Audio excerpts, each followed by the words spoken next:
working with some of the best organizations. I've gone out on those undercover with makeup. Is that through a foundation or a charity, or is that? Yeah, through multiple different groups. What do you mean you've gone out undercover?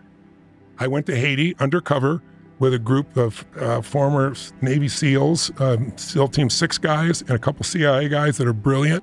And we went down to rescue 32 children. And they were from 6 different madams. And these were 7 14-year-old girls and boys, but mostly girls, and chained to a bed doing 8 to 10 tricks a day. And you saw this? I unfortunately experienced it. I saw that the tricks happening, No, yes. but you saw. No, wow, of course I did. But in order to do it, they used a movie makeup person, put on me. I had huge scars all over my face.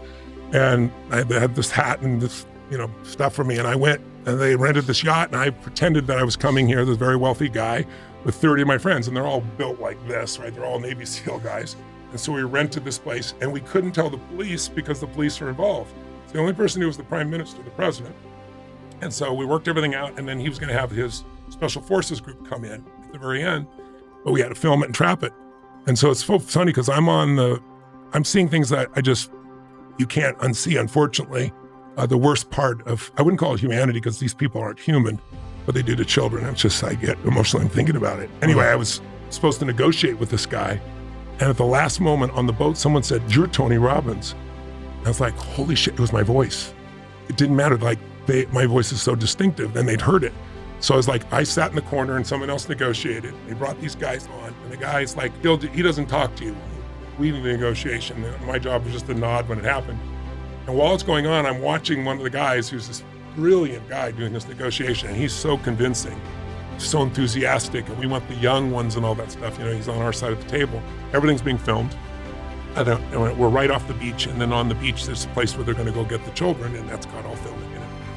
And as he's doing it, there was 3 men and a woman, and the woman had intuition, and I could sense her. She senses something's off. I didn't know what it was. And when the guy turned, I saw his mustache was starting to move just a little like this because it was not real. And I gave him a little look.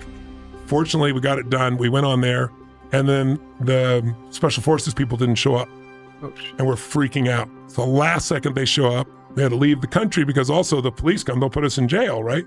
So we rescued all these kids. Then we rescued a 100 group. I sent my plane down, and the first place they went was Palm Beach, Florida, to our home, and they're, on the ocean and playing basketball. And you can only imagine, it's the worst thing I've ever seen and the most beautiful things I've ever seen when the freedom is there.